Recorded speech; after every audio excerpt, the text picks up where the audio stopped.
Après cette rencontre, vous le savez peut-être, nous allons clôturer cette deuxième table ronde autour des Premières Nations du Canada et par extension des États-Unis avec la projection du film de Stéphanie Gillard, The Ride, qui retrace l'histoire de ces jeunes Sioux que l'on initie à leur culture et à leur histoire à travers une chevauchée. Voilà, un film de documentaire qui a été primé, qui est absolument magnifique et qui sera la conclusion en images de notre rencontre de ce soir.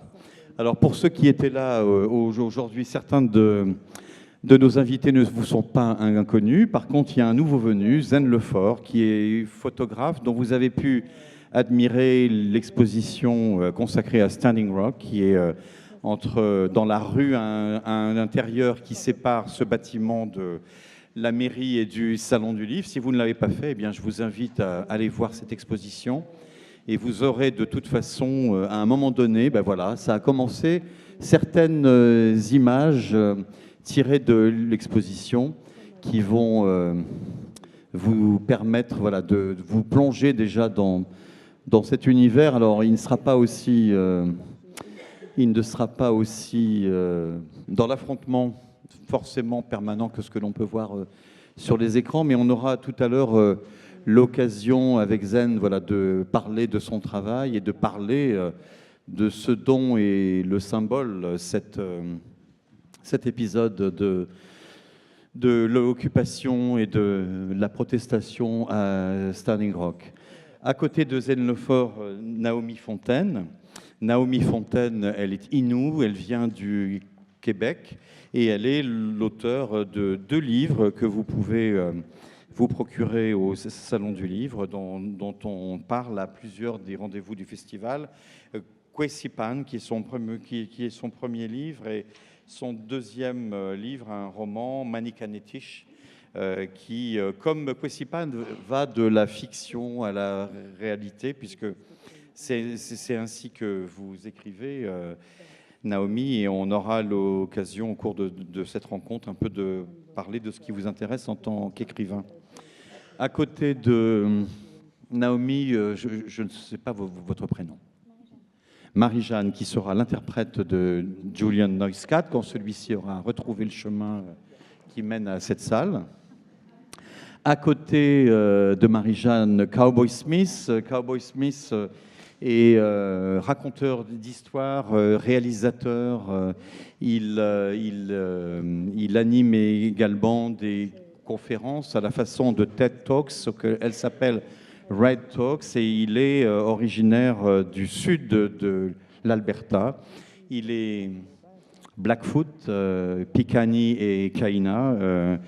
Et on pourra tout à l'heure voir la bande-annonce d'un documentaire qui lui a été consacré par un jeune réalisateur canadien d'origine chinoise qui s'appelle Chris Young et qui s'appelle Elder in the Making. On aura l'occasion de faire un petit voyage dans l'endroit d'où vient Cowboy Smith. Et à côté de Cowboy, Marie, qui sera la voix française de Cowboy et qui sera aussi celle de Jesse Ross. Jesse Ross, alors, qui est aussi, j'ai oublié de le dire tout à l'heure, qui est un musicien, qui est rappeur et également, mais qui est surtout avocat, journaliste, écrivain, lui aussi. Il est l'auteur de 2 livres, dont un s'intitule « Comment te dire je t'aime en indien » How to say I love you in Indian. Malheureusement, les exemplaires qui ont été envoyés des États-Unis ne sont pas encore arrivés jusqu'à nous, mais vous pourrez, si vous le souhaitez, découvrir son portrait et un long interview dans la revue Portrait qui vient de paraître, qui est consacrée aux États-Unis et aux identités rebelles. Vous pouvez vous la procurer sur le Salon du Livre, éventuellement demander à Jesse Ross de vous dédicacer le long entretien qu'il a donné à ce magazine et qui a été recueilli par un écrivain français qui s'appelle Judith Pérignon. Ce que l'on peut faire peut-être pour reprendre le fil rouge qui était le nôtre ce matin et en donnant ainsi à Julian le temps d'arriver, On a beaucoup parlé aujourd'hui, lors de notre première rencontre, de l'histoire, du poids de l'histoire, de tout ce dont avait été fait le destin des peuples autochtones en Amérique du Nord depuis l'arrivée des Européens. On a parlé des traités qui avaient été signés, du vol de la terre, de la dépossession, des promesses qui n'avaient pas été tenues, de la guerre qui avait été faite aux Indiens, physiquement et puis après plus subtilement, en enlevant les enfants indiens pour les envoyer dans des pensionnats où on faisait tout pour leur faire abandonner la culture qui était la leur. J'aimerais que l'on parle maintenant peut-être de la situation contemporaine, voilà, de ce qui se passe aujourd'hui au Canada et aux États-Unis. Je vois Julian qui nous rejoint. Et que l'on parle également de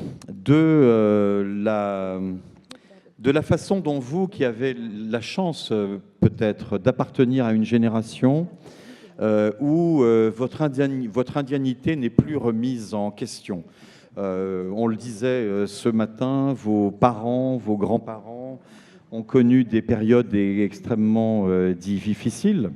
Pendant très longtemps, on a tout fait pour nier l'identité autochtones, et vous avez la chance, entre guillemets, quelque part, d'être les membres d'une génération qui n'a plus peur de revendiquer son identité et de la proclamer haut et fort. Ça passe par l'éducation, et peut-être qu'on va pouvoir commencer avec vous, Naomi, c'est savoir, en tant qu'Innu vivant aujourd'hui, vous êtes femme, vous êtes mère, vous êtes professeur. Qu'est-ce qui a changé par rapport à la génération de vos parents et de vos grands-parents? Comment vous situez-vous dans cette chaîne? Je fais le compte des micros. Vous en avez un ici? Ah ben voilà. Peut-être qu'on peut en donner un à Zen, vous le passez, et voilà. Ben, en fait, je pense que ma mère, elle disait souvent qu'elle était née dans la honte. Elle avait vraiment honte d'être Innu. Moi, je pense pas que j'ai vécu la honte, mais je pense pas que j'étais nécessairement fière aussi. Je me rappelle quand j'avais 7 ans, quand je suis déménagée à Québec avec ma famille, que je me suis retrouvée seule, Innu, dans ma classe, avec mes amis, tout ça. J'ai vraiment senti la différence. J'ai senti mon identité, justement. Puis je pense qu'à partir de là, la fierté, c'est pas une émotion, c'est pas quelque chose qui tombe dessus. La fierté, c'est quelque chose qui se construit. Puis moi, je l'ai construit à force, justement, d'avoir ce regard-là posé sur ma nation, sur ma communauté, ma grand-mère, mon grand-père, de me questionner sur leur savoir, de me questionner sur leur histoire, d'être attachée à eux, de les aimer vraiment, réellement. Ma famille, tout ça, je pense à mes cousins, d'aimer ma communauté, de reconnaître les valeurs très anciennes qui perdurent encore dans ma communauté. Tout ça, ça fait que ça a construit ma fierté. Et aujourd'hui, je désire vraiment la transmettre à mon garçon. Mon garçon, très récemment, il est revenu de l'école un jour, puis lui aussi a vécu ce changement-là. Il a commencé son primaire à Wahat, puis on est redéménagé à Québec. Puis là, il revient de l'école un jour, puis il dit « Maman, il dit, j'aimerais ça être blanc. » Puis moi, ça me brise le cœur, évidemment. Je trouve ça impensable. Puis après, je me rappelle que moi aussi, c'était la réaction que j'avais eue. Puis je lui dis mon cœur, j'ai dit, je comprends ce que tu vis, parce que moi aussi, j'ai vécu ça. Je comprends que c'est ça, tu comprends que tu te sens différent, tout ça, mais j'ai dit, attends un peu. Attends d'avoir 14, 15 ans, j'ai dit. Parce qu'à ce moment-là, toutes les petites filles blanches vont vouloir être ton amoureuse. Parce que t'es beau. T'es vraiment beau. C'est la couleur de ta peau qui fait que t'es beau. C'est ta différence qui fait que tu peux être fier de qui tu es. Alors, c'est un peu comme ça. Je pense qu'il faut qu'on se rappelle souvent à nous-mêmes la beauté, la grandeur, l'ancienneté, la solidité de notre culture. Puis comme je disais ce matin, c'est un travail, c'est quelque chose qui se construit.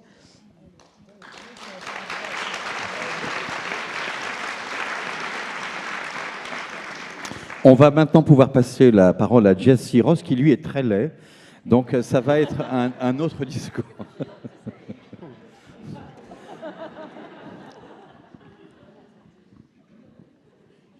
Yes. We. I'm Blackfeet. I'm Pekani.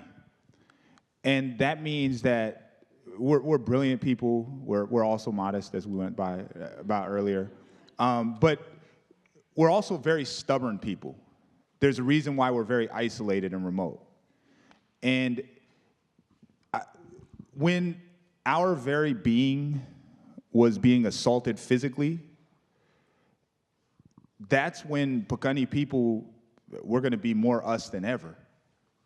We're not going to hide. That's not a statement of chivalry or of particular pride or even resilience. That's just in our being that we're obnoxiously stubborn in a good way. There's a book that I like. It's called Bloods by a guy named Wallace Terry. And he talks about, he has this line, it's about the Black Vietnam veteran experience. And he says, we were never intended to win Vietnam.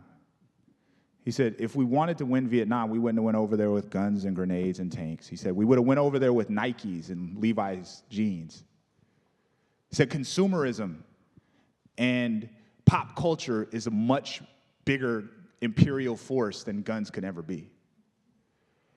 And that made me think, Francis brought up my grandpa, Percy Bullchild, and in the foreword of his first book, The Sun Came Down, he talked about the reason why he was writing a book. Our oral traditions were not supposed to be written down. We were underground with those things because they were literally against the law until 1978.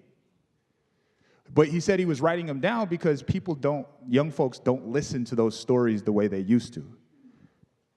And the example is with cell phones. How many of you folks can remember 10 phone numbers?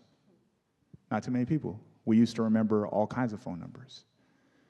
And so the answer, my short answer to your question, Francis, is that I actually think, as a Blackfeet person, not as a Native person, not as an indigenous person broadly, but as a Blackfeet person specifically, I think the threat is actually more real right now. Blackfeet people are never going anyplace physically because we just have that within us, that we're stubborn and obnoxious enough that if you tell us to run, if you tell us to disappear, we're going to live till 120.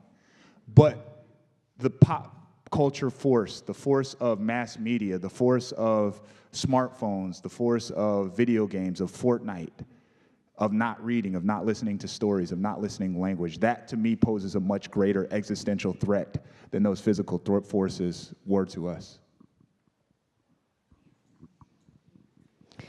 Alors, moi je suis Pekani, je suis un Blackfeet. Comme vous l'avez entendu, si vous étiez là ce matin, on a déjà parlé du fait que c'est un grand peuple tout à fait modeste. Et nous sommes aussi connus parce que nous sommes extrêmement butés. Et c'est d'ailleurs ce qui explique pourquoi nous sommes un peuple assez isolé. Et il faut comprendre que quand tout votre être est abusé physiquement, c'est là qu'on devient nous. C'est là qu'on prend notre identité. Donc il était hors de question qu'on parte se cacher, qu'on fuit. Et ce n'est pas lié à la fierté ou ni même à de la résilience. C'est vraiment lié au fait que ça fait partie de notre être. Nous sommes butés, dans le bon sens du terme.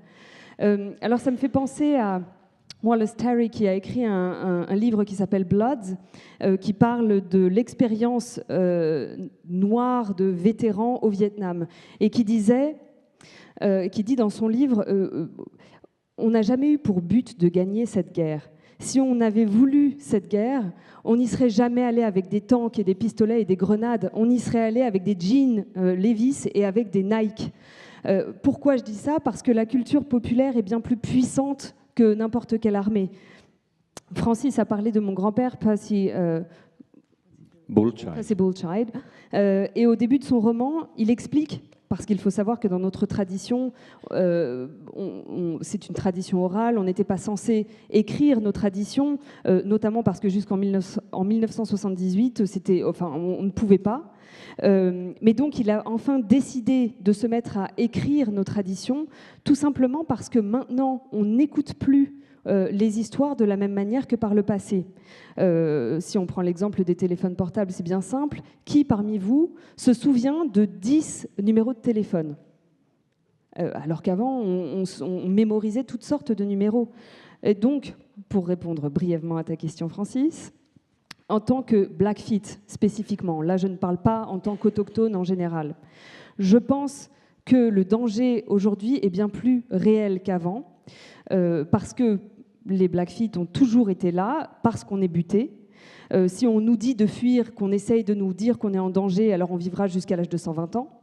Mais l'avènement des médias de masse, des vidéos, de la culture populaire, fait que on n'écoute plus la langue, on n'écoute plus la culture, et ça c'est un véritable danger, bien plus puissant que tous les dangers physiques auxquels on a dû faire face par le passé.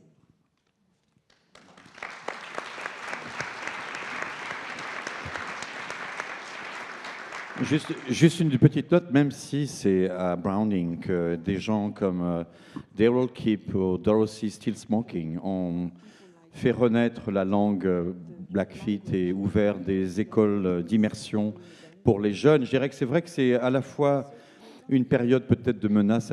Nous sommes menacés, nous aussi, par la saturation d'images, de sons.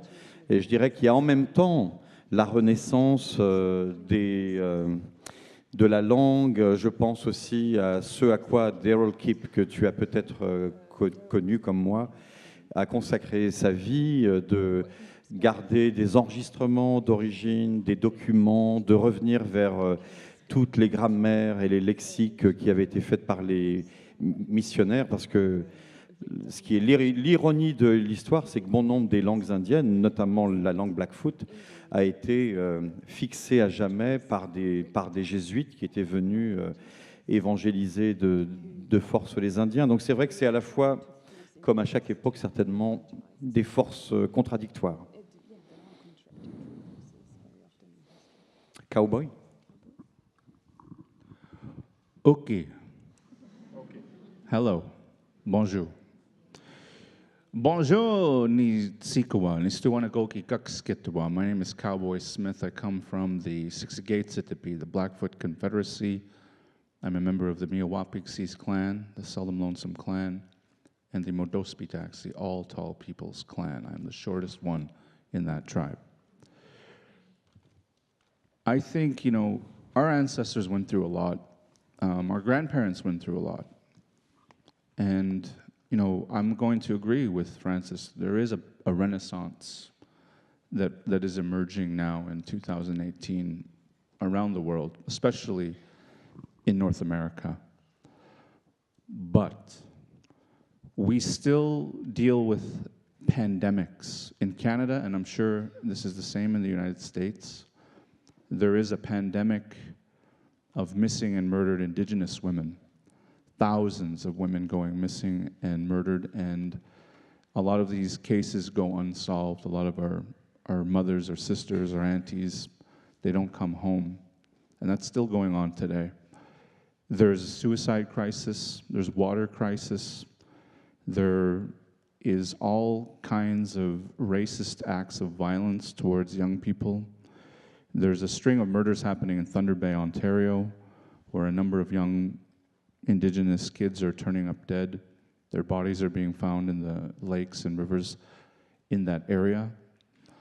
So the work that, you know, we have to do as contemporary Indigenous people is we have to be even more sophisticated than the non-Indigenous person. We have to permeate multiple worlds and live in multiple dimensions. And at the same time, I have to commend my peers up here. It is very difficult for a person who has been subject to intergenerational trauma, epigenetic violence, and, you know, to stand here up in these stages and keep all of my emotions and my trauma in check, leave them at the door, and articulate complex emotions and circumstances so that audiences like you can get a little taste of what we go through as Indigenous people. That's a great accomplishment. And I think we should give a round of applause to all of these other panelists on the panel here.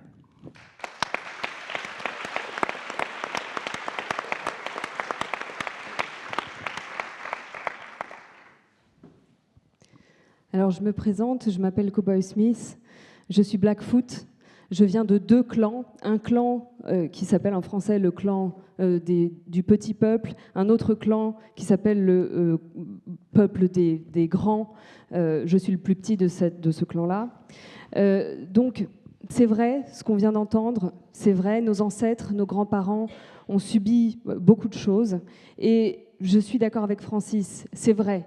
En 2018, il y a une véritable renaissance, surtout dans le monde entier et surtout en Amérique du Nord. Mais on voit des pandémies au Canada et sans doute aux États-Unis aussi, notamment des femmes autochtones qui disparaissent, qui sont tuées, nos femmes, nos tantes, nos mères. On n'en parle pas. Il y a une crise du suicide, énormément de gens qui se suicident dans nos communautés. Il y a un problème d'eau, de racisme envers les plus jeunes. Par exemple, à Thunder Bay, dans l'Ontario, il y a en ce moment toute une série de meurtres qui ne sont pas résolus. On retrouve des corps de jeunes autochtones dans les rivières, dans les lacs. Ils sont tués et il ne se passe rien. Donc notre rôle aujourd'hui, en tant qu'autochtones, c'est d'être encore plus sophistiqués que les non-autochtones, de réussir à s'adapter à plusieurs mondes, à plusieurs dimensions à la fois. Et en même temps, il faut quand même reconnaître qu'il était extrêmement difficile, ayant vécu tous ces traumatismes intergénérationnels, toutes ces difficultés, et pour autant de venir devant un public, de contrôler ses émotions, de contrôler cette douleur, de façon à pouvoir en parler de manière claire et articulée pour qu'un public puisse comprendre un petit peu de ce que l'on fait.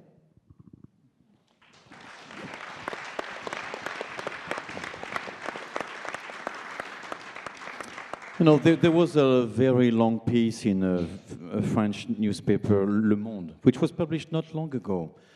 It was April 16 of this year, and it's about what you were mentioning, you know, the disappearance of women. Il y a eu un grand article dans Le Monde il y a quelques mois à Canada, le drame occulté du féminicide autochtone.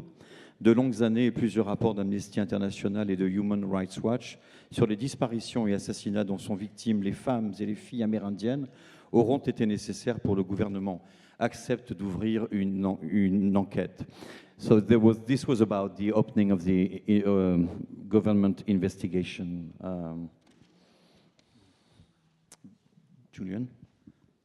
So first, I just want to apologize for being a little late. I was running on what was called in North America Indian time, but I was here. I need to add that I was here 15 minutes early, and I was told that the panel was running 30 minutes late.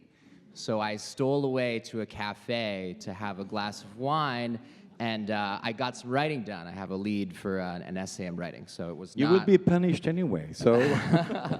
It was not a waste of time. I know there's some folks in the audience who've been to some of the other panels on Indigenous issues, so I don't like to repeat myself too much, so I'm gonna have what I said in those other panels sort of speak for itself, and I kind of want to reflect on something else because I was also just doing some writing. Before I came to Paris, I had this notion that you guys are French and you're at a literature festival, so I'm sure you know Proust.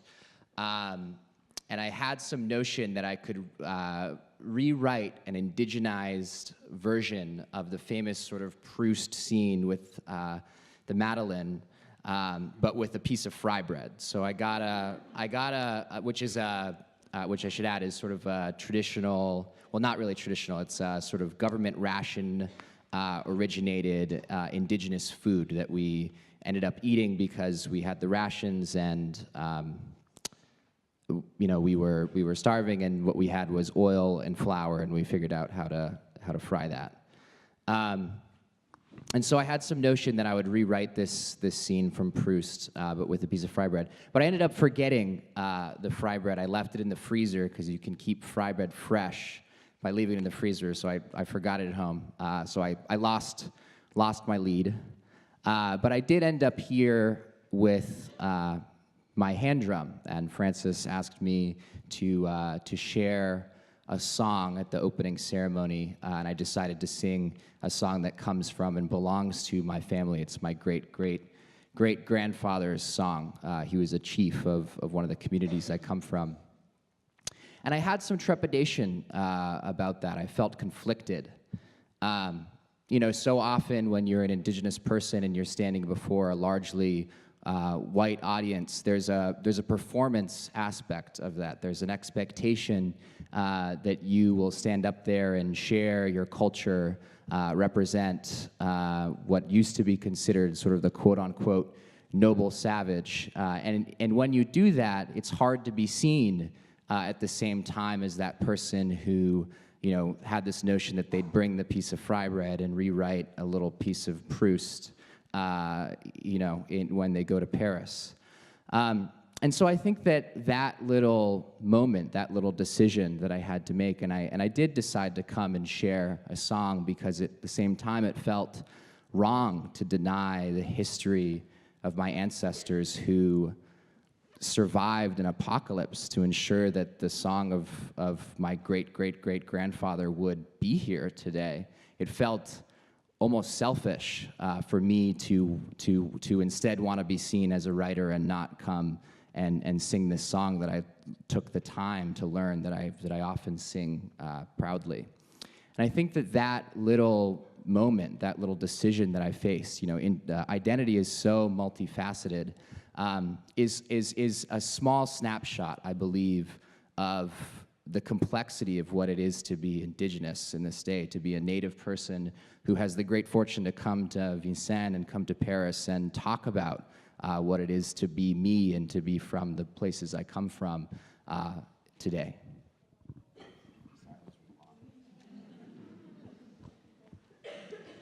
Bonjour à tous. Tout d'abord, je voudrais m'excuser pour mon retard. J'aimerais préciser que j'étais arrivée 15 minutes en avance, mais on m'a dit que le panel avait 30 minutes de retard. Donc, je suis partie dans un café pour prendre un verre de vin. Mais ce n'était pas une perte de temps parce que j'ai écrit un peu. Je me suis sentie inspirée et j'ai écrit. Je sais que certains membres du public ont assisté au panel de ce matin. Donc, comme je n'aime pas me répéter, j'aimerais partir dans une autre direction. D'ailleurs, j'ai été inspirée, j'ai écrit et voilà à quoi j'ai pensé. Avant de venir à Paris, je m'étais dit, et vous connaissez tous certainement Proust puisque vous êtes français et que vous êtes un festival de littérature, je me suis dit que j'allais réécrire la Madeleine de Proust, mais en version autochtone, avec un pain non pas traditionnel, mais en fait le pain qu'on avait lorsque l'on était rationné par le gouvernement, lorsque mon peuple était affamé et qu'on n'avait rien d'autre à manger que de la farine frite dans l'huile. Mais j'ai oublié mon pain fait à la maison dans mon congélateur, donc j'ai un peu perdu mon accroche. Donc je ne vais pas vous parler de ça.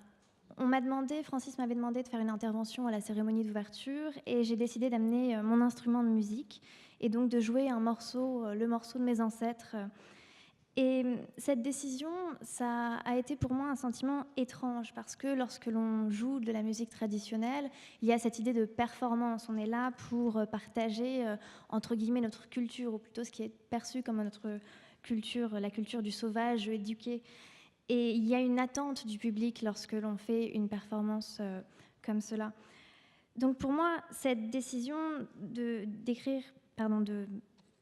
jouer ce morceau de mes ancêtres, c'était la décision de ne pas renier l'histoire de ma famille qui avait survécu malgré tout. Et d'un autre côté, je me sentais un peu égoïste parce qu'en venant ici, j'avais envie d'être perçue comme un auteur, pas comme un musicien. Donc voilà, le dilemme que j'ai eu avec cette décision, ça montre bien à quel point l'identité est multiple. Et c'est aussi ça, être autochtone. C'est pas seulement une identité, c'est plusieurs identités.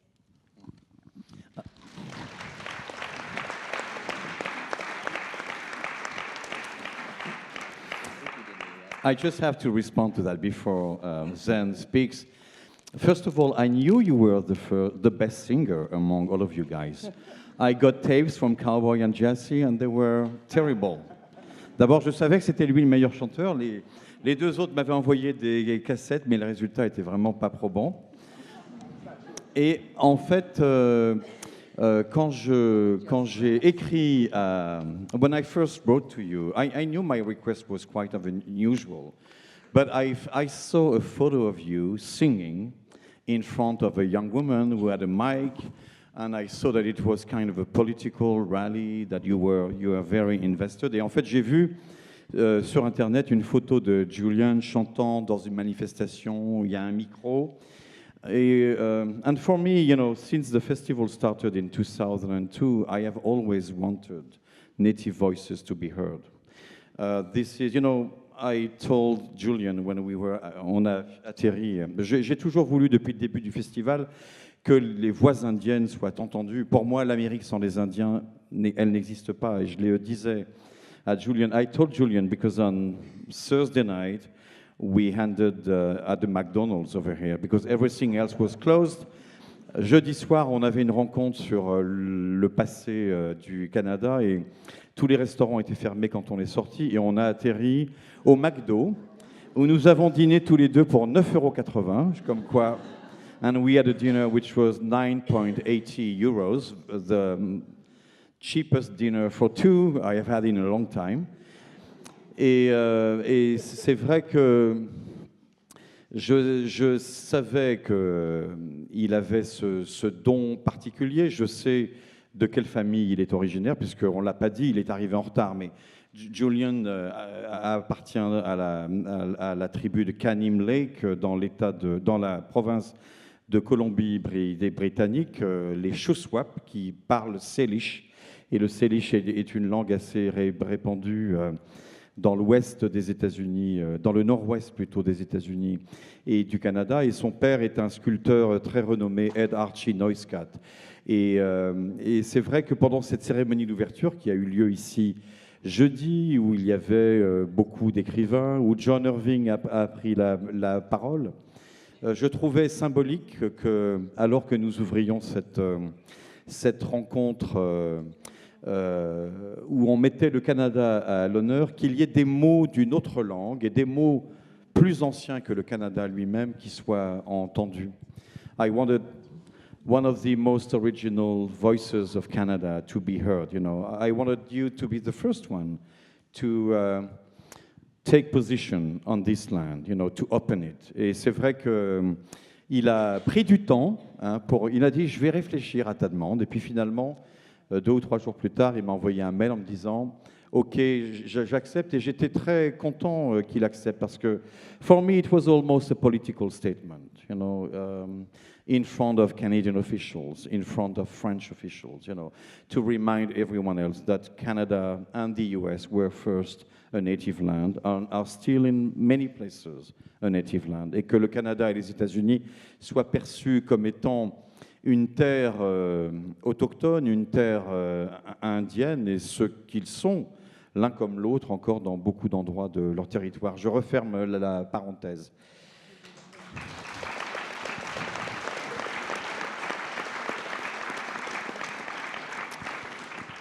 Et à cette rencontre franco-indienne, il y a un Français, Zen Lefort, qui est photographe, et on peut peut-être avoir, là, pendant que Zen s'exprime, quelques-unes des photos de son travail qui est exposé ici à Vincennes, son travail sur le combat mené par les Lakota et tant d'autres dans le Dakota du Nord pour s'opposer à la construction du pipeline dont on a beaucoup parlé dans la presse française.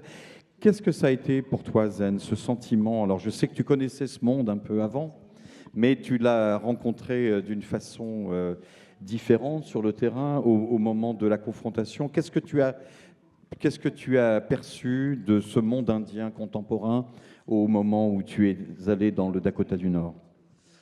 Bonjour. Alors, c'était un long combat de 8 mois, 9 mois. Ils ont commencé par une petite dizaine de personnes et ça a fini par des centaines, voire peut-être un millier.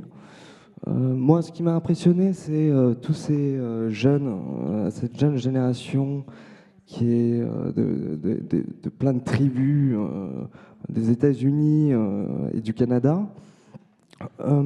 C'était une redécouverte pour eux, j'ai l'impression, de temps en temps, de leur culture, de leur danse, leur chant. C'était des grandes rencontres pour eux, entre Navarro, Lakota. Il y avait à peu près plus de 200 tribus à Standing Rock.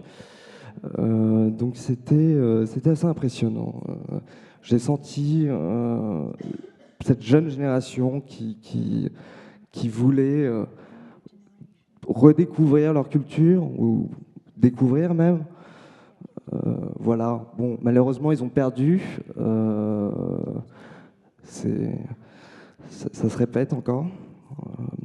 Depuis 300 ans, et des batailles comme ça. Et malheureusement, ils ont perdu. Alors, ils ne perdent pas tout le temps partout, puisque là, la justice canadienne vient de mettre un coup d'arrêt au pipeline que Justin Trudeau voulait faire aller jusqu'à l'océan Pacifique. Mais ce que j'aimerais, bon, c'est vrai que ces images de confrontation, elles nous rappellent un peu des images anciennes des militaires, l'armée américaine qui combat les Indiens. Je serais tenté de dire que c'est un peu un classique. Et là, ça nous rappelle aussi des histoires qui remontent à l'occupation d'Alcatraz, à l'occupation de Wounded Knee. J'aimerais peut-être que vous exprimiez les uns et les autres sur ce qui est finalement le grand combat des peuples autochtones. Et Julian, j'ai oublié de le dire tout à l'heure, bon, il a fait des études d'histoire, il est écrivain, journaliste, il travaille en ce moment pour une grande organisation écologiste aux États-Unis, fondée par Bill McKibben, qui s'appelle 350.org. On a le sentiment, Naomi, Jesse, Cowboy, Julian, que finalement, la relation des peuples autochtones à la terre en Amérique du Nord, elle a été essentielle. Elle a été au cœur de vos cultures, l'harmonie avec l'environnement, avec la nature dont vos ancêtres ont tiré leurs moyens de subsistance. Mais on a le sentiment qu'aujourd'hui, cette scène de l'environnement, cette scène de l'écologie, eh bien, vous êtes les premiers finalement à l'occuper en Amérique du Nord, à vous investir, comme si vous étiez un petit peu, comme si ce rôle-là vous était de nouveau, à nouveau, attribué presque naturellement. Naomi. Ben, en fait, c'est naturel aussi, moi, je crois, parce que je ne sais pas si quelqu'un, par exemple, qui vit à Montréal ou dans une grande ville américaine, peut comprendre qu'est-ce que c'est que le saccage de la forêt. Je ne sais pas qu'est-ce que ça signifie pour lui. Quelqu'un qui vit en ville, j'ai l'impression qu'il s'imagine la forêt, il la voit comme s'il n'y avait personne qui vivait là, comme si personne s'en servait, puis que c'était qu'une ressource dans laquelle on peut se servir éternellement, puis qu'il n'y aura pas de dommages à ça. Nous, on est des chasseurs, on est des nomades, on va encore dans la forêt. On y va moins souvent parce qu'on travaille aussi, on va à l'école aussi. Nos enfants vont dans les écoles, on ne peut pas partir comme on veut, mais quand il y a des temps, il y a des moments à l'automne, moi j'y vais bientôt en octobre, il y a des moments à l'automne, à l'hiver, où est-ce qu'on retourne dans la forêt. Puis quand on voit, par exemple, une coupe à blanc, pour nous, c'est très réel, cette réalité-là. On voit là où on allait chasser, là où on ne peut plus aller chasser, où est-ce que nos animaux, on les a tous tués.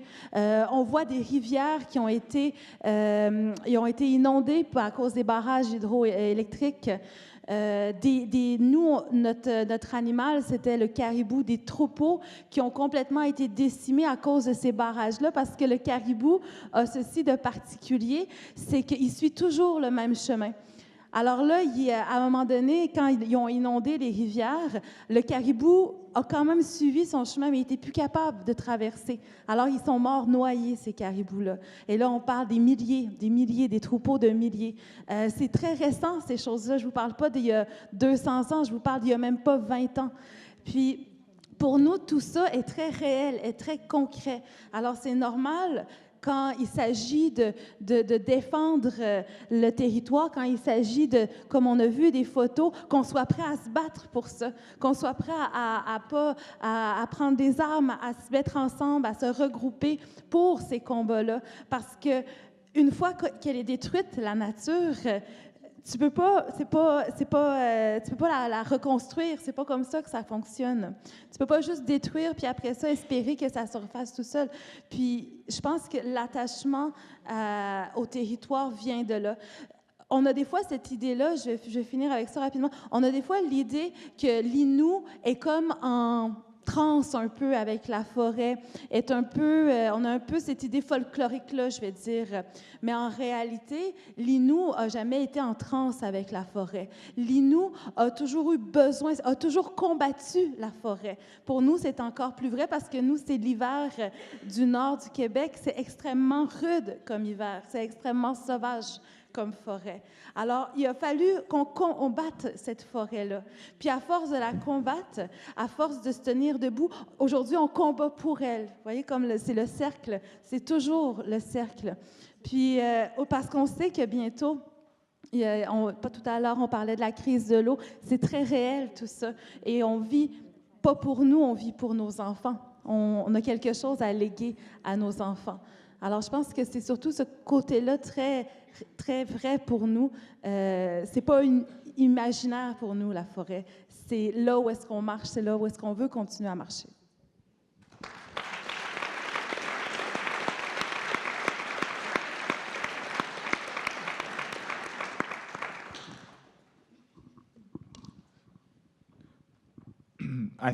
I think there's been this mischaracterization of Native people as all environmental activists or something like that. And I think a lot of that comes from mass media, the Crying Indian. Anybody remember the Crying Indian? What was it? We never saw it. Oh, it was this commercial. I think he was related to Julian. He was this guy that was paddling down in a canoe. He's paddling down in a canoe, and he seen a piece of trash. And then when he saw the piece of trash, he would just instantly start crying because he was sad. C'était une publicité pour l'environnement où d'ailleurs l'Indien était Iron Eyes Cody, qui était tout sauf indien. Il était italien. Et c'est vrai qu'on le voit, ça date des années 70, dans un canoë. Il est sur une rivière au début qui est Jesse a vanné en disant qu'Iron Eyes Cody était un cousin de Julian Neustadt, ce qui n'est évidemment pas le cas. Et cet Indien voyait des détritus au fil de la rivière et il commence à verser des larmes. C'est une pub très connue aux États-Unis, elle est iconique. But for me, I see most natives, I think I can say this safely, do have a heightened sense of nature. That's not activism, I think that's just observation. None of us, we stand on the shoulders of giants. Our parents, our grandparents, our great-grandparents, they've been cognizant and focusing on the surrounding areas, the physical territories that we come from for a very long time. So it's just natural that we observe that what is now called Glacier National Park used to have hundreds and hundreds of glaciers. In fact, so many that they called an area many glaciers, but now has less than 25 glaciers. That's just observation.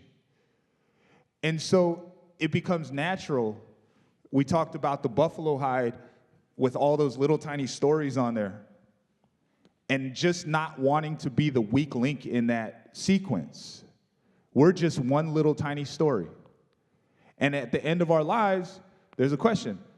Did you strengthen that overall story, your family's legacy, your people's legacy, your status as a Nitsitapi? Or did you weaken it? Did you contribute? And again, I'm no environmental activist, but I have an obligation not to be that weak link.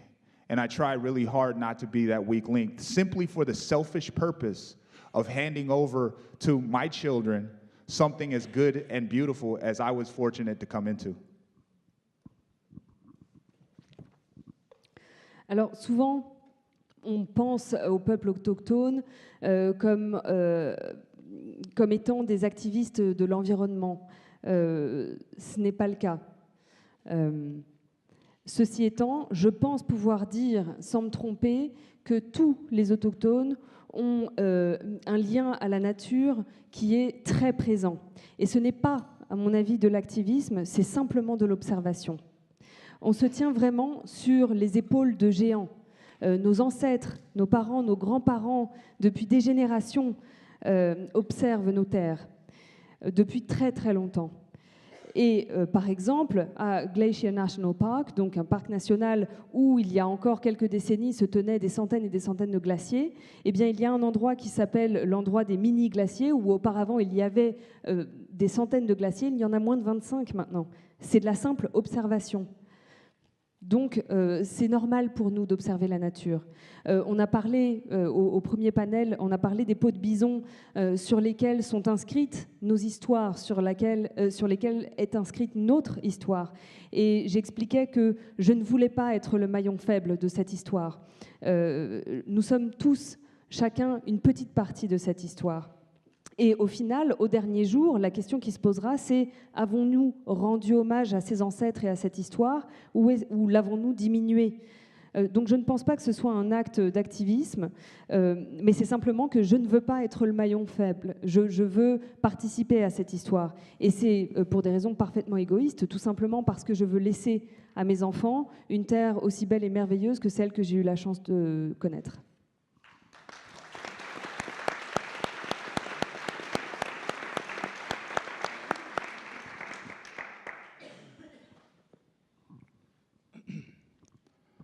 I didn't ride my unicorn here to France. I flew in a plane. And the reality is, you know, we're living very contemporary lives as Indigenous people, and there's just no way around it. In order for me to be here, I had to fly in a plane. In order for me to get, you know, across my territory, which takes, our ancestral territory takes like, you know, 18 hours to drive across. It's huge. We're in a circumstance now where, as contemporary Indigenous people, we're trying to heal. And in order to heal, you must become whole again. And how we're doing that is reconnecting to our cultures.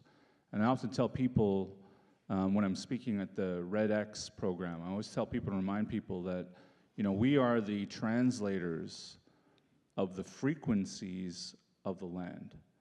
And we translate those frequencies in our songs, in our dances, in our language. We are the voice of the land. And I love telling students at different universities I get to go speak at that we have the Wi-Fi passwords to the land. And we want to give them out because we see a lot of people are not connected. They're walking around lost. And they need to get those Google Maps going.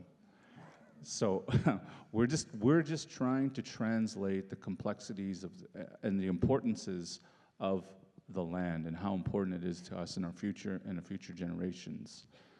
So I'm still connecting to my culture. I'm still learning a lot. And one of the coolest things, one of the most beautiful frequencies of our territory was the bison, ini, the buffalo, bison. And we lost almost 90% of those herds of buffalo. You know, life as we knew it for thousands of years changed when colonization came through our territory, and the Industrial Revolution almost wiped out our primary staple food source. But they weren't just a food source, they were teachers. We had a treaty with the bison. And one of the most beautiful things that ini, the bison, taught to our people was the mindset of the lead buffalo, which is the lead female in the herd. When there's a storm coming, and where we're from, it's windy, the winters are harsh, there's summer storms, there's tornadoes back from where we're from, there's heavy storms. And what the bison would do when a storm is coming, they wouldn't run away from it. They wouldn't try and avoid it. They would charge right through it. And what our people learned from this particular frequency of the land, the bison, was when you're faced with a difficult circumstance, If you run away from it, it'll stay on top of you for a long time. But if you charge right through it, you're going to get to the other side. And what's on the other side? Sunshine, rainbows, Care Bears, croissants. You name it, they got it. So we're just trying to understand how to activate these frequencies in a contemporary life, this life, 2018. And now we're faced with a collective global storm, literally. This is climate change, and it is changing for sure. So I believe the land all over the world, there's indigenous people all over the globe, and there are frequencies of the land that will help us get through this next difficult stage where, Mother Nature will not discriminate against anybody. We're all part of one conglomerate potential extinction level event. So if we don't get on the same page and align our intention, we're going to get wiped out too. And Mother Earth's just going to be fine without us. So I always tell people, we are the ancestors of the future, and we have to start taking that very seriously.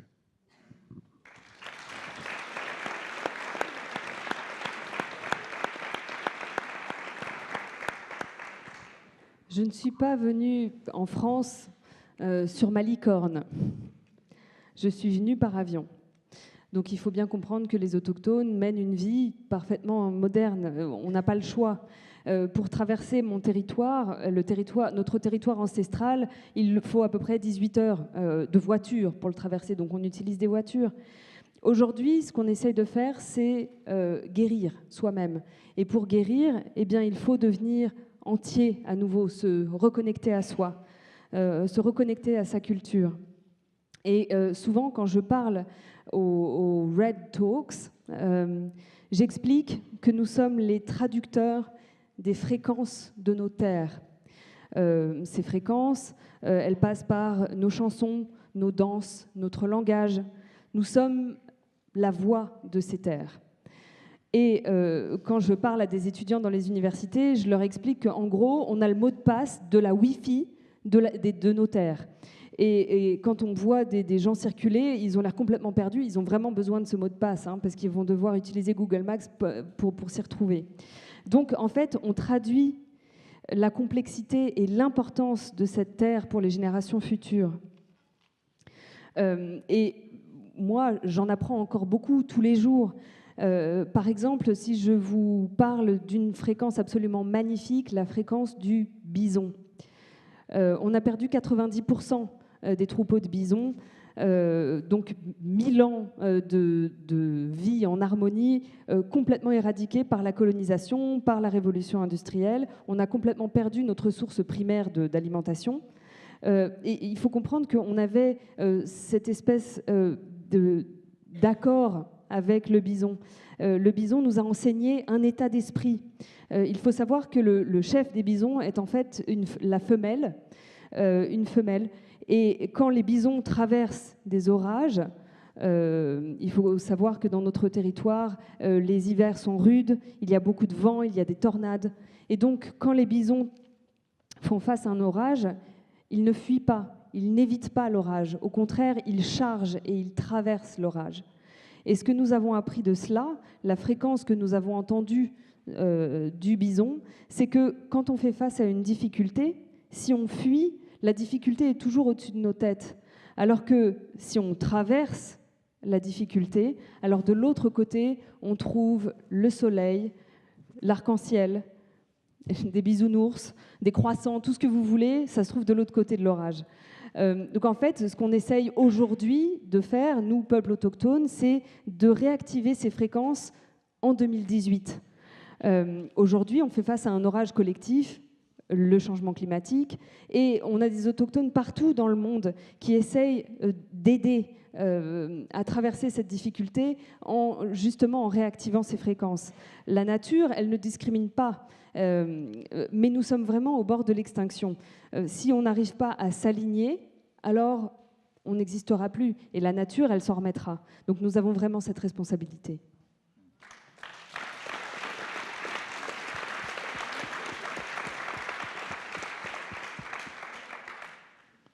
I think it's a great question. You know, across North America, you see indigenous communities leading environmental justice struggles. And it's been that way for decades, if not centuries. So in Quebec, you have the history of the James Bay Agreement, which was struck because there was a dam being erected that would flood Cree and other indigenous homelands. You have the history of the St. Lawrence Seaway, just outside of Montreal, which flooded Mohawk fishing grounds. Where Giassi lives in Seattle, you have the history of the fish wars, which were protests to establish the indigenous, to reestablish the indigenous treaty right to take fish. And I know Giassi was close with Billy Frank Jr., who was the late Billy Frank Jr., who was one of the great leaders of that movement. In Alberta, as Cowboy alluded to, there's the long history of killing buffalo and using their hide for industrial materials in eastern part of America and Europe. And then more recently, the history of the tar sands and the indigenous movement against that. And in South Dakota, in the center of the United States, you have the same history of the killing of the buffalo. You have the Black Hills Gold Rush. You have the flooding of Mandaree and the four affiliated tribes' homelands, the homelands of the Lakota and Dakota people in South Dakota, with the creation of Army Corps of Engineers dams. And up to the present, you have the history of the fights against pipelines that Zen's photos so wonderfully capture. So there is this phenomenon, this decades-long phenomenon of indigenous leadership of environmental justice struggles. And why is this the case? I think that at the core of it, there's many reasons, but at the core, European philosophy, modern philosophy, perhaps even going back to Aristotle, is based upon this false dichotomy of nature and society, that somehow our sewage systems are not in any way related to the watershed from which we get the water that we drink and use to take a shower, that our public transportation systems are in some way unrelated to the carbon that's being released into the atmosphere that's causing the flooding and eventual erasure of the Marshall Islands from the map, and is even, because the seas are rising, slowing the speed that the planet spins, because that water moves towards the center of the equator and slows slightly the rotation of the planet. There's this false dichotomy in the way that primarily European philosophers and thinkers have thought about the world that doesn't exist in indigenous societies in indigenous ways, because if my people are fishers, if you're taking the salmon from the river and you require that every year that there is a run up your river, you're gonna take care of that resource. You need to ensure that there are salmon not just this year, but next year and 20, 30, 100 years into the future. You need to know that it's gonna be there, because otherwise, that's it. Otherwise, you gotta go find your food somewhere else. So I think that there in that insight, that basic insight, that there is no dichotomy between nature and society, it just seems so obvious to me, and I think it should seem obvious to us as we face the problem of climate change, that is our reality. I'm gonna let her catch up. You good? Okay. And I'm gonna say one more thing. I also work as a journalist, and so I'm sure many of you saw what happened at Standing Rock, but I think it's important to go a little deeper and to understand what these communities, the decisions these communities often face when they choose to fight a pipeline, when they choose to say no to economic natural resource extraction from their territories. What they're doing very often is saying no to thousands, if not millions of dollars. These oil and gas corporations, they know what they need to do in order to get our consent to build in our territories. They know that they need to promise building homes, building schools, building hospitals that we need in order to put that pipeline through our sources of water, to put that pipeline through the graves of our ancestors. And so that's the deal that's being put on the table behind closed doors is say yes to this pipeline, and here's a community benefits agreement. Here's an agreement that will lead you to not suffer as much as you have, to alleviate some of your suffering from colonization. And so what a number of these communities is doing, I think we need to recognize it not just as powerful, but it's really truly often heroic. They're saying no to millions of dollars, poor people saying no to millions of dollars in order to protect something that ultimately we know is going to be valued way more than that in the long term. Thank you.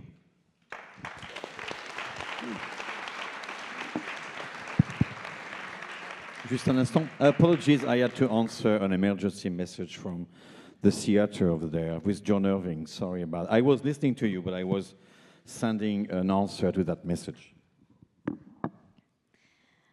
Je trouve que c'est une très bonne question. On a vu à travers toute l'Amérique du Nord, en effet, des Premières Nations être pionnières dans le combat contre le changement climatique. Et il y a de nombreux exemples. Par exemple, l'accord de James Bay passé au Québec après la rupture d'un barrage qui a causé des inondations, l'accord de Saint-Laurent.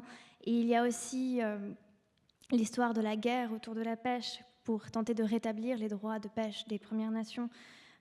Et d'ailleurs, Jiraci connaissait bien Billy Frank Jr. qui était à la tête de ce combat. Et puis à Alberta, comme on vient de le dire, il y avait aussi la chasse aux bisons, les bisons qui disparaissent.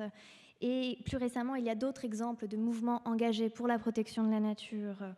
Dans le Dakota du Sud aussi, il y avait la chasse aux bisons. Et puis, toutes ces communautés ont été détruites à cause de la ruée vers l'or. Il y a eu aussi des problèmes sur les terres des Lakota à cause de barrages, encore une fois. Et plus récemment, comme on le voit avec l'exposition de Zen, des protestations contre des pipelines dans le territoire du Dakota. Donc il y a bel et bien des décennies de lutte de la part des Premières Nations pour protéger l'environnement, c'est un fait.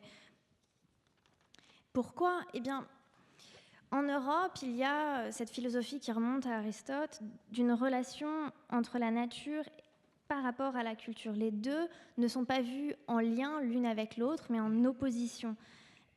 En Europe, on ne fait pas forcément le lien entre notre système de traitement des eaux et l'eau des rivières qui coule. On n'observe pas le mouvement de l'eau sur la planète. Et en Europe, on a l'impression qu'il y a une véritable dichotomie entre la nature et la culture de la société. Et ces sentiments-là n'existent pas chez les Premières Nations. Moi, mon peuple, c'est un peuple de pêcheurs. On pêche le saumon. Et pour pouvoir pêcher le saumon sur la durée, sur les 20 prochaines années, peut-être les 100 prochaines années, il faut savoir gérer les ressources. Il ne faut pas tout pêcher d'un coup, sinon on n'aura plus de quoi pêcher, plus de quoi survivre. Donc chez nous, il n'y a vraiment pas d'opposition entre la nature et la société. Par ailleurs, j'aimerais dire quelque chose d'autre. Je suis journaliste et on a tous vu ce qui s'est passé à Standing Rock. Il faut reconnaître quelque chose. Les Premières Nations, ici, ont fait un choix très courageux, parce que les compagnies pétrolières savent très très bien comment obtenir l'accord des Premières Nations pour traverser leur territoire. Elles promettent de construire des écoles, des infrastructures. Voilà l'accord qu'elles essayent de passer. Si les Premières Nations disent oui à l'oléoduc, alors on construira des infrastructures, on essaiera un peu d'alléger leur souffrance, on essaiera d'aider un peuple qui est pauvre. Donc il faut vraiment comprendre et reconnaître que c'est aussi un acte héroïque que de protester, parce que c'est des nations pauvres qui disent non à des millions et des millions de dollars. Et parce qu'au final, sur le long terme, abandonner, ça n'en vaut pas la chandelle.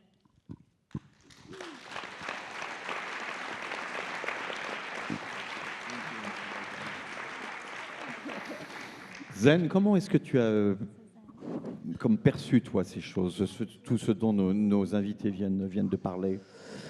Je suis entièrement d'accord.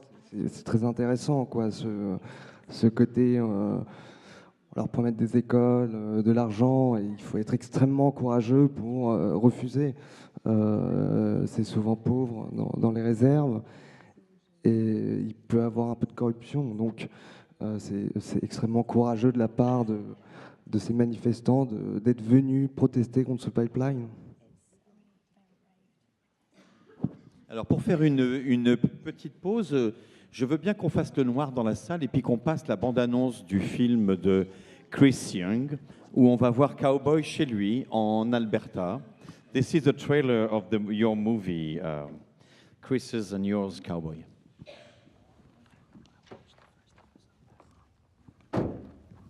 Cowboy Smith. Good to see you. Good to see you again. I'm glad you made it. Yeah, well, I'm really happy to just be here on your land, you know? I've heard that before. Both of us are foreigners. Foreigners to our heritage and to our home. Sure, I grew up here, but my parents were Chinese immigrants, coming from a place I know little of. As for Cowboy, he is a Blackfoot Indian, living a modern nomadic life on Turtle Island, cut off from his heritage through assimilation. Both of us are wondering, what is this place we call home? How did it come to be? And why is it even relevant? I started questioning my last name, Smith. I'm like, where the hell does this name come from? Like, this is not a Blackfoot name. What the hell is going on?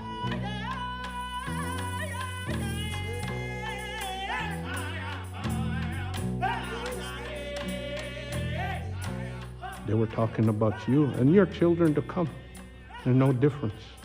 That's what Albertans don't understand. They think that 130 years ago was far enough back that we can wash those away. But no, we gotta make treaty like it was yesterday, just yesterday. As long as I can have my party in a perfect English garden, nature noise is less annoying with a healthy dose of poison. As long as I can shoot and suck and plow and blast away, I promise you that I'll improve this harsh terrain with every passing day.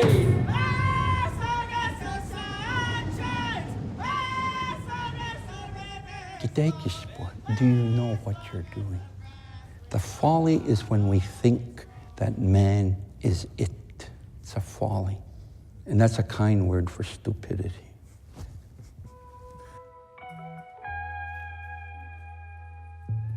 You know, you really have to take yourself out of your living room and get out here to the land and talk to the land, hear the land, feel the land, let it affect you, open yourself up to it. That's what I'm realizing now in this journey, this decision to be this elder in the making.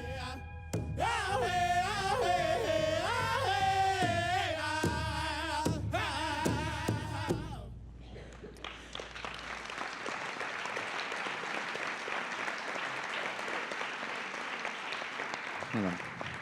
Et je rappelle donc que vous pouvez voir ce film sur YouTube. Il y a 6 épisodes de 20 minutes, Elder in the Making, le film de Chris Young. Alors, Chris m'a écrit, quand je lui ai demandé de nous faire passer un fichier qui fasse en sorte que l'on puisse le projeter, il m'a dit « J'aimerais bien montrer mon film aux Français. » Donc, s'il respecte son idée, eh bien, dans 2 ans, on pourra montrer avec un sous-titrage français ce documentaire. En tous les cas, vous pouvez le découvrir. Et il y a plusieurs les intervenants qui sont assez touchants, dont d'ailleurs plusieurs ont disparu depuis. Et il est question de la transmission de la langue, des pensionnats, du souvenir. Et cette brève incursion en territoire Blackfoot, et avec Chris et Cowboy, elle me fait venir une question. Comment est-ce que vous vous voyez les uns et les autres à la place qui est la vôtre aujourd'hui? Vous avez tous à votre façon un engagement. Si vous êtes là aujourd'hui avec nous, c'est que vous avez une disposition qui est celle de vous adresser aux autres, de vous adresser à ceux qui appartiennent à un monde qui n'est pas le vôtre. Comment est-ce que vous voyez les choses? Comment vous voyez votre place dans cette longue chaîne, parce que vous êtes aujourd'hui eh bien, les héritiers d'une culture et de bien des générations qui sont passées sur cette terre avant vous. Voilà, comment vous voyez votre présent et surtout, comment vous voyez l'avenir. Naomi. Oui, ben moi, je crois qu'on a encore beaucoup à offrir au monde. Je crois que nos cultures sont des cultures fondatrices. Je pense entre autres à la démocratie. Nos peuples sont des peuples démocratiques depuis toujours. Je pense aussi à l'égalité entre hommes et femmes, qui est un concept extrêmement important chez nous. La femme, elle a toujours eu une place importante, prépondérante même, dans nos communautés. Je pense à la liberté. Il n'existe pas de mot dans ma langue pour nommer la liberté, parce que c'est un concept qu'on n'a jamais eu besoin de nommer. La liberté, elle était partout. Elle était dans la tête des gens, elle était physiquement réelle avec les enfants, même les animaux, vous voyez, on ne les capturait pas pour faire un élevage. La liberté, c'est un concept qui existait partout, dans toutes les sphères de notre vision du monde. La seule façon aujourd'hui de nommer la liberté dans ma langue, c'est en disant la fin d'un enfermement. Puis je pense que c'est vers là qu'on doit se tourner. Arrêter de s'enfermer. Les réserves, elles existent pas juste dans le concret, dans les lieux, elles existent dans la tête aussi. Puis je crois que cette liberté-là, cette forme de liberté-là, qui est très réelle pour nous, on peut encore en parler, on peut encore la faire vivre aujourd'hui. Je crois que nos nations, on a parlé de l'environnement, mais il y a plein de concepts, il y a plein de l'égalité entre les gens, les peuples. Je crois que tout ça, on a encore beaucoup de choses à offrir au monde. Et moi, je suis très contente de l'accueil qu'on nous fait ici, de l'accueil que j'ai au Québec, de l'accueil de plus en plus grandissant parce que je vois qu'on est écouté. Alors ça, c'est merveilleux pour moi qui est une écrivaine, pour moi qui est une mère qui élève un enfant inou, qui devra lui aussi prendre sa place, pour moi qui est enseignante, qui espère influencer mes élèves. C'est une très bonne nouvelle pour nous, cette ouverture-là, et je remercie Francis.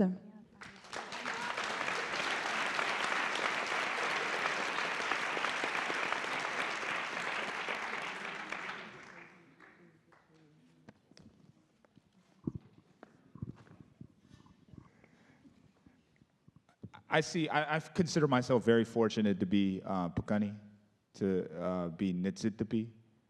And I consider myself very lucky to have just be one of those small stories in a very, very long 30,000, 40,000 year story. And to try to live up to those giants whose shoulders I stand upon. They've done amazing things to, at one time, flourish, then to suffer, then to survive, and now to rebuild. And they've been doing that, and I'm a tiny, tiny piece of that. And that's hopefully going to be my legacy. That obviously did not come without a lot of tribulation and controversy personally. It's really cool to say that you're proud. It's really cool to say that, you know, we're proud to be, and all of those things. Still here, I think, is one of the mantras.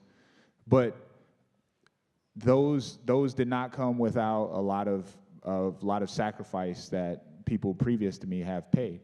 I just want to end with, it's cool to talk about us, and yeah, absolutely, we have a ton to offer, and you know, ultimately, that's going to be the direction of the world, that you folks and the world at large is going to have to learn from indigenous people the world over, because ultimately we have a lot of those answers. And the questions that are being asked right now, those deep existential questions, the reason why you see rich white people committing suicide is because people are starting to realize that material success is not going to be a proxy for fulfillment and for satisfaction. But I want to submit that every single one of you have an indigenous background as well. Every single one of you come from a tribal background. I don't know if you folks can dance, but at one time you danced. At one time you sang songs. At one time you were storytellers. And that's a daily choice. It's a daily choice how you choose to interface with your kids, with your grandkids. You're going to tell the story about your grandparents and where they came from, your lineage, how they survived, because I guarantee you they also came from some difficult ways as well. It's going to be a daily choice how we choose to interface with the earth. Okay, maybe once a month we can turn off all the lights. We can not drive our cars, can not use public transportation. We can conserve, and for one day a month, be at peace with the earth. Maybe we can plant some sunflowers. Maybe we can plant some cucumbers. Something, these are small gestures, but that's how you rediscovered that indigeneity. And that's the same process that I believe. I can't speak for anybody else on this panel, but I think that every single one of us has gone through to different degrees. It hasn't been a gift that's been given to us here. You're indigenous. You have all the answers. It's been something that's been it's been revealed and unpacked over time. And it's been done through daily decisions. And I submit that you folks have that same capacity to make those decisions as well.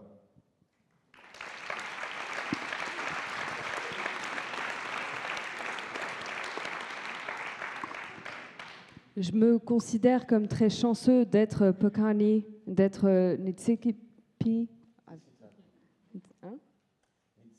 Nitsitapi. Je suis une histoire dans une histoire plus grande qui date de 30 000, 40 000 années. Et je suis fière de pouvoir honorer ces géants sur les épaules desquels nous nous tenons. Ces géants qui ont vécu, puis souffert, puis survécu, et puis qui maintenant reconstruisent. C'est mon patrimoine à moi, mon héritage à moi. C'est très bien de parler ici aujourd'hui, de dire qu'on est fier, de dire qu'on est toujours là, mais il faut bien être conscient de tous les sacrifices qui ont eu lieu pour qu'on soit là aujourd'hui. Et je finirai en disant que oui, c'est très bien qu'on parle de nous. Oui, effectivement, on a beaucoup de choses à apprendre au monde. Je pense que le monde et vous allez devoir apprendre des enseignements des autochtones qui ont beaucoup de réponses aux crises actuelles. Pourquoi est-ce qu'aujourd'hui les Blancs assez aisés se suicident à des taux si effarants? C'est parce que finalement le succès matériel, ce n'est pas suffisant, ce n'est pas satisfaisant, ce n'est pas ça la réalisation de soi. Et j'aurais même envie de dire que vous tous êtes quelque part d'origine autochtone. Vous tous avez à un moment ou à un autre de votre histoire appartenu à une tribu. Je ne sais pas si vous dansez, mais à un moment dans votre histoire, vous avez dansé. À un moment, vous avez chanté. À un moment, vous avez été conteur. Et c'est un choix de tous les jours, finalement, de savoir comment vous allez choisir d'interagir avec vos enfants, vos petits-enfants. Comment est-ce que vous allez raconter votre lignée? Qui ont été vos grands-parents à vous? Comment eux ont survécu? Parce que je suis certain qu'eux aussi ont traversé des difficultés. Donc, comment est-ce que vous allez choisir d'interagir avec la planète? Peut-être que vous allez choisir de le faire une fois par mois. Peut-être que vous allez choisir un jour par mois de ne pas utiliser d'électricité, de ne pas utiliser de votre voiture, d'être en paix avec la terre. Peut-être que vous allez planter des concombres ou peut-être que vous allez planter des tournesols. Peu importe, c'est un petit geste, mais c'est comme ça que vous allez vous reconnecter à votre passé d'autochtone. Parce que être autochtone, c'est pas un cadeau qu'on nous donne, tac, t'es autochtone et c'est tout. C'est pas ça du tout, c'est vraiment un travail de tous les jours et je suis sûre que vous en êtes tous capables.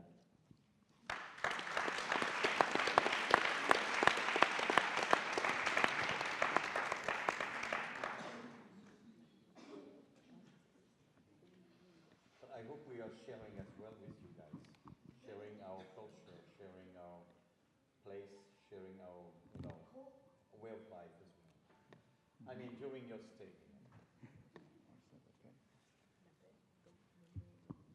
La paix dans le monde. World peace. World Nous peace. avons un nouveau pape, j'ai l'impression, en fait. World peace, world peace. It's a pretty lofty goal, but it is one that I've inherited. When our ancestors signed treaty with the crown, Queen Victoria, they pulled out the most powerful ceremony that they knew.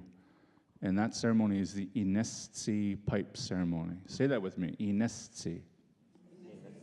Inestsi. And that means peace and harmony with nature, with your neighbors, with the children, with the elders, with the stars, with the universe, with the spirit. And we put our arms down. We're Blackfoot Niitsitapi, undefeated. No military force has ever beat us.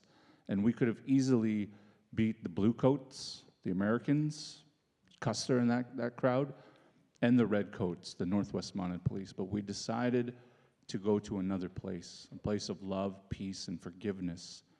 And it's hard when you're traumatized and when you've been lied to, when you've been hurt. We've all been hurt in our lives. It's hard to forgive somebody who's done that to you. But forgiveness is not so much for the other person. Forgiveness is for yourself, so you can become, again, a whole person. So all the work that I do is in the spirit of inestsi, peace, world peace. And that's what I want to see, you know, and it's not just about peace between nations. You know, it's peace with nature, it's peace within ourselves, it's peace with, you know, our families, our lost loved ones, people that maybe we once loved who we've had a falling out with. You know, it's pretty lofty, it's pretty ambitious, but I only have one kick at the can here, I have one shot at life here. Why not aim for the highest star? And I've already inherited this responsibility from my ancestors, inestsi.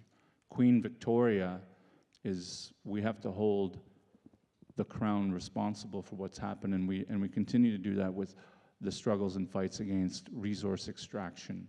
You know, I give a lot of props and credit to activists. I'm not an activist.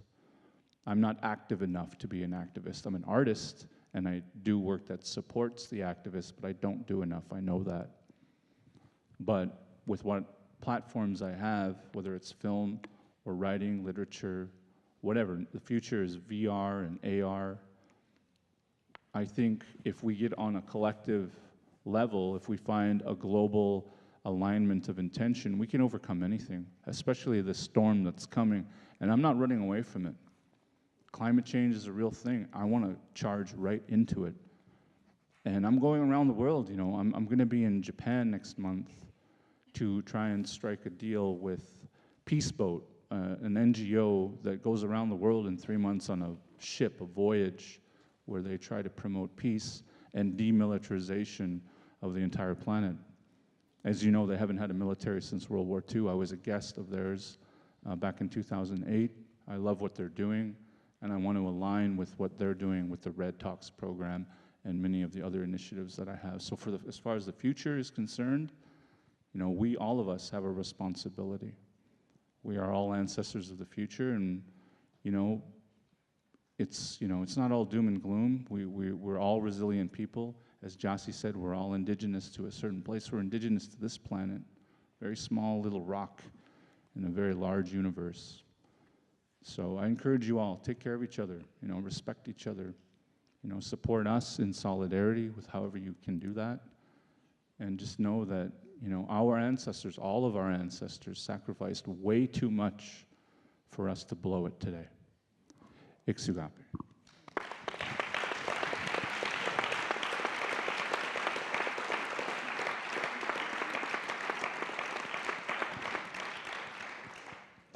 La paix dans le monde, c'est un sacré objectif très ambitieux, mais j'en ai hérité. J'en ai hérité le jour où mes ancêtres ont signé ce traité avec la couronne.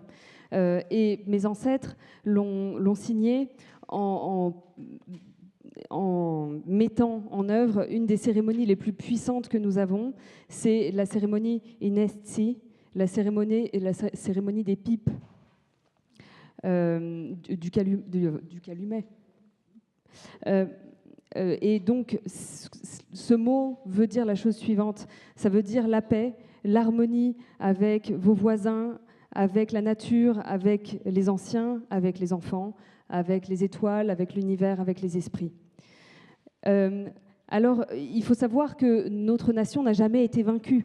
On aurait pu partir en guerre, on aurait pu combattre l'armée qui venait décimer nos familles, mais nous avons décidé de ne pas faire cela, de ne pas nous venger. Au contraire, nous avons choisi le pardon. Alors, vous le savez, vous avez tous vécu des difficultés. Quand on est dans la douleur, c'est très difficile de pardonner. Mais finalement, le plus important, ce n'est pas pour l'autre que c'est important de pardonner, mais pour soi, pour se reconnecter à soi, pour redevenir entier. Donc moi, je m'intéresse à la paix dans le monde. Je m'intéresse à la paix dans le monde, mais aussi à la paix avec la nature, avec les nations, avec la paix vis-à-vis de soi-même, faire la paix avec sa famille, faire la paix avec des gens qu'on a perdus de vue, faire la paix avec des gens qu'on a peut-être aimés et puis avec qui on s'est disputé à un moment ou à un autre. Alors je sais que c'est très ambitieux, mais je n'ai qu'une seule vie, donc autant que je vise le plus haut possible. Comme je vous le disais, c'est quelque chose qu'on a hérité de nos ancêtres, cette responsabilité.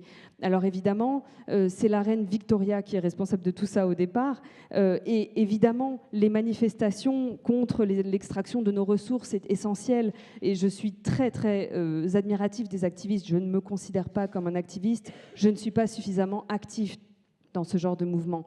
Donc je suis un artiste qui effectivement soutient par le biais de films ou d'écriture, mais je pense réellement que si collectivement nous arrivons à nous mettre d'accord sur nos intentions, on arrivera à tout surmonter, notamment le changement climatique. Et par exemple, je vais le mois prochain aller au Japon pour essayer de me mettre d'accord avec une ONG qui s'appelle le Peace Boat, le bateau de la paix. C'est un bateau qui sillonne les mers dans le monde entier et qui promeut la paix et la démilitarisation.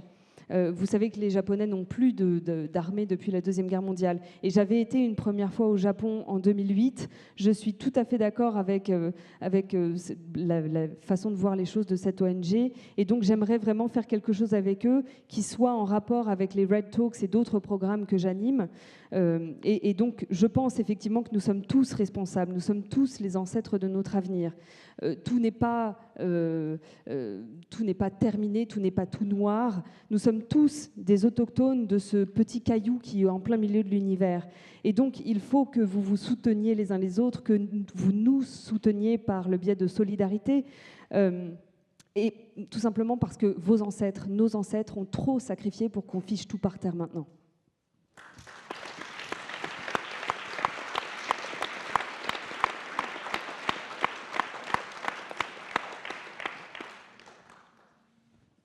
We live in an era of political, economic, and ecological crisis.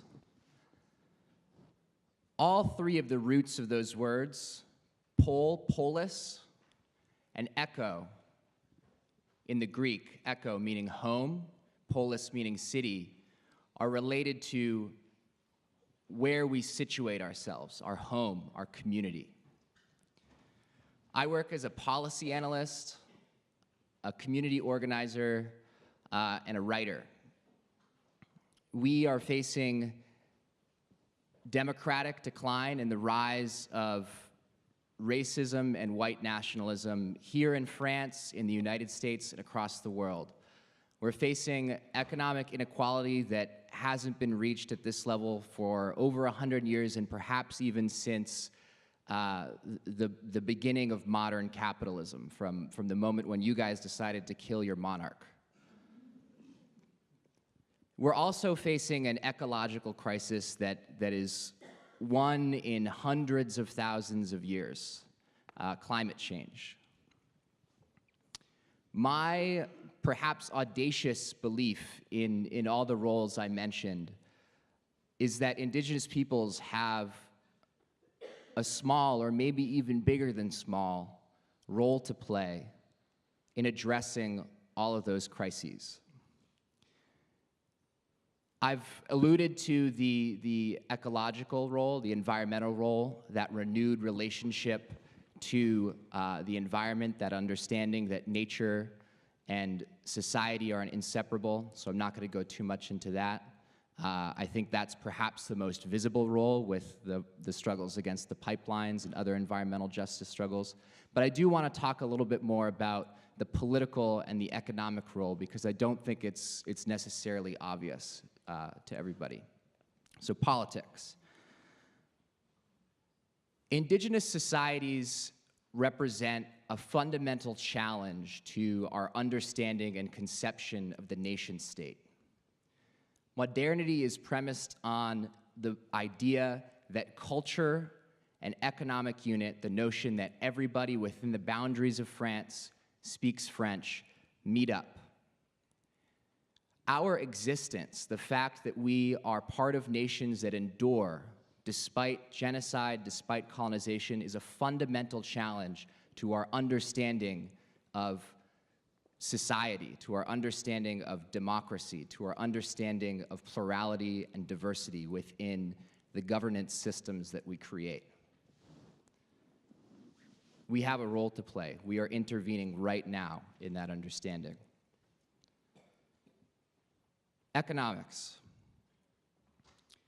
In my part of the world, in the place that I come from, there's a common set of rites and ceremonies called, that anthropologists came to know as the potlatch. The potlatch was generally speaking, a type of ceremony where a leading person, a person who had a hereditary title, a high title in the community, would demonstrate and show their strength and show their generosity to the community and renew their right to the land that they guarded for the people by giving away everything. The richest person in the community was the person who gave the most. We have people today in the world who own unfathomable amounts of wealth. Thousands and thousands of dollars multiplied by thousands and thousands of dollars. Money that if you wrote it out, it would be it's impossible to imagine what you could do with that money. The vast majority of us do not benefit from that wealth. We need that spirit of egalitarianism, that spirit that the richest among us are those who give the most. That to be wealthy is to contribute back to society, not to leech from it.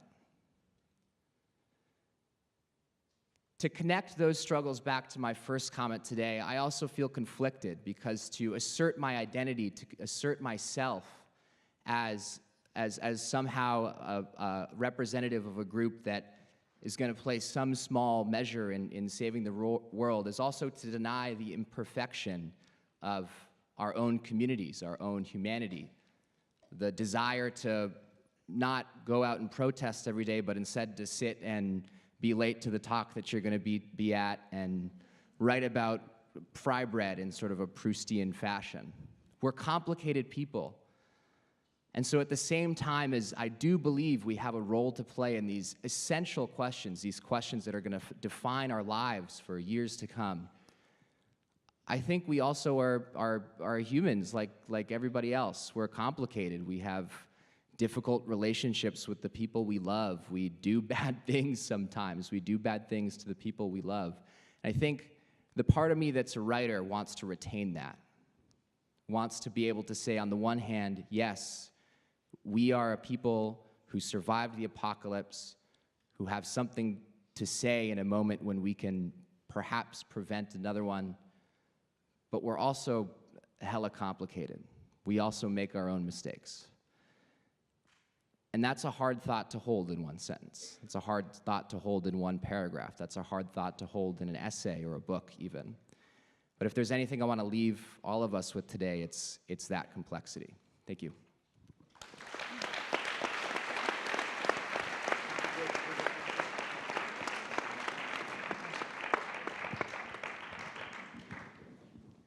Aujourd'hui, nous vivons dans une ère de crise, une crise politique, économique et environnementale. Et les racines grecques de ces mots, polis, la cité et écho, le foyer, montrent que ces trois problématiques sont liées à ce que l'on considère comme être chez nous, notre communauté.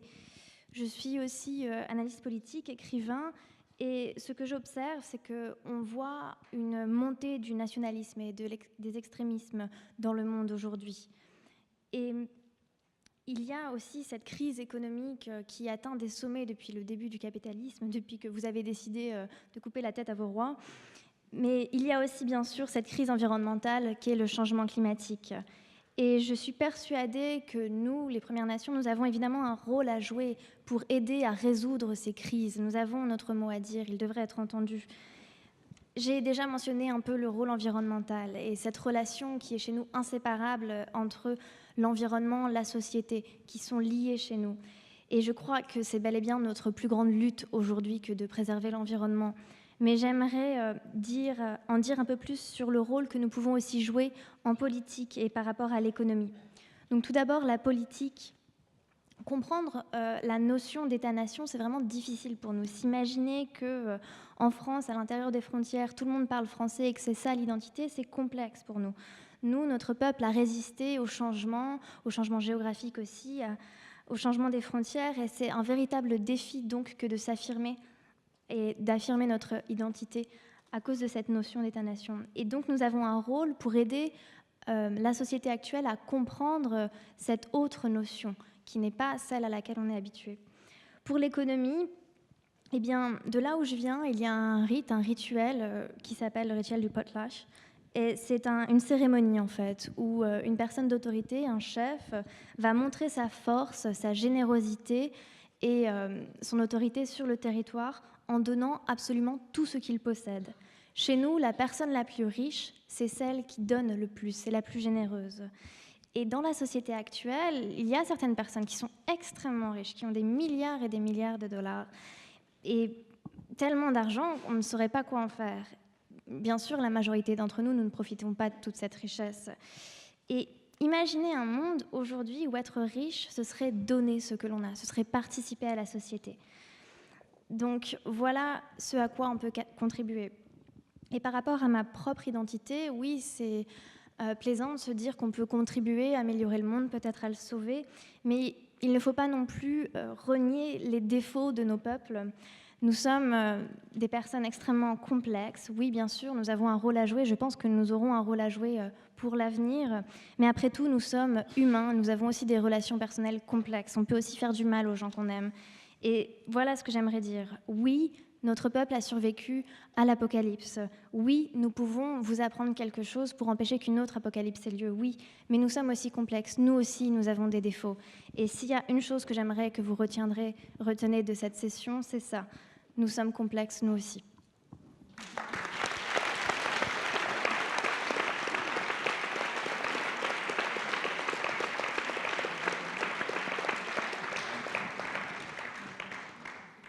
Et je voudrais dire à Julian, nous sommes complexes, nous aussi.